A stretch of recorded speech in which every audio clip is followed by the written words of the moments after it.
The sound of water dripping had been irritating all week, but tonight it became a nightmare. Maya stood in the middle of her apartment with her socks soaking wet, her ceiling leaking like it had given up on life. At 11:47 p.m., her landlord was ignoring calls. Her best friend wasn't picking up, and she had nowhere else to go. Except, her eyes slid to the apartment across the hall. Ethan's. Tall, annoyingly attractive, ridiculously disciplined Ethan. The neighbor she spent months pretending to hate just to hide. The fact that she couldn't stop noticing him. He was always shirtless on his balcony, always telling her to keep it down, always smirking like he had the universe under control. Desperate times, desperate measures. She grabbed a suitcase, knocked on his door, and prayed he'd at least point her toward a couch. When the door swung open, Ethan leaned against the frame, bare chest on full display, hair messy from sleep. The smirk appeared instantly. Maya, to what do I owe the midnight drama? My apartment flooded. She crossed her arms, pretending not to stare at his ABs. I need a place to crash. He arched a brow. There's only one bed. Her throat went dry. I'll take the couch. No couch, he said flatly. Then, with the smugness of a man who knew exactly what he was doing, but I have rules. Rules, she scoffed. Yeah, break them, and you're out. His eyes darkened as he listed them. No touching, no flirting, no feelings. Maya rolled her eyes. Relax, Ethan. I wouldn't fall for you if you were the last man alive. His smirk widened. We'll see. Hey dreamers, welcome back to Blessing's Storyverse, where we don't just tell stories, we live them. Today's tale is full of mystery love twists. So grab your popcorn and let's dive into another episode. The rules. By morning, she regretted everything. Ethan was up at 6, making protein shakes like the world depended on it. She tried sneaking coffee before him, but he blocked the cabinet like a goalie. You're in my space now, he said. My rules. You're insufferable, she muttered, pushing past him. And you're loud, he shot back, grabbing his blender. They spent the day clashing over everything. Toothpaste placement, fridge space, even the thermostat. But beneath every bicker, Maya caught herself noticing how his eyes flicked over her when she wasn't looking.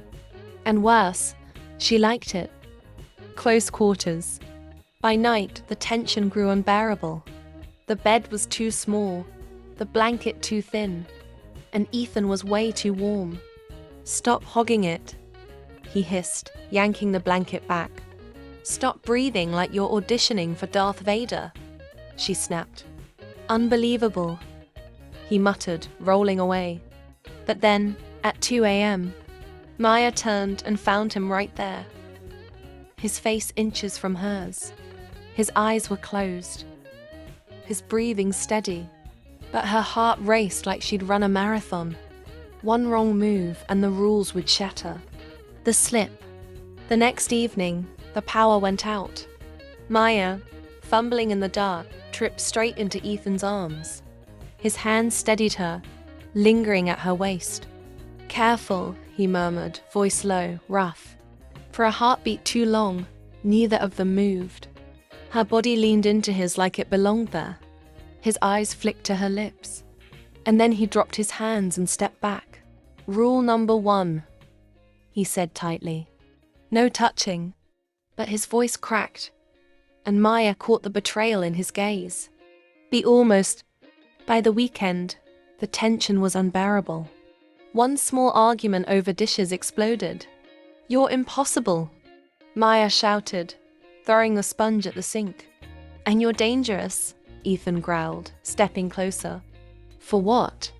Washing your stupid dishes wrong. No, he snapped, his jaw clenched. For making me want to break every damn rule I set. Silence stretched. Neither of them moved away. His breath mingled with hers. his hand hovering dangerously close to her cheek. And then, with visible restraint, he turned away. "Get some sleep, Maya." She did not sleep. 2 weeks later, Maya finally moved back into her repaired apartment. Dragging her suitcase across the hall, she forced herself to smile at Ethan, who leaned against his doorway, arms crossed. "So that's it?" he asked. She raised a brow. Those were the rules, remember? No drama, no feelings. His jaw tightened. She closed her door quickly, trying to ignore the ache in her chest. Minutes later, she spotted a note slipped under her door. In his messy handwriting, it read, "New rule, you're mine." Maya's heart skipped, a grin breaking across her face. Rules were meant to be broken. And Ethan? Definitely worth it. And that's another episode from Blessing's Storyverse. If this story hit you in the feels, leave a like, drop your thoughts in the comments, and don't forget to subscribe because trust me, the next plot twist is even crazier. Until next time, keep living like the main character. Bye.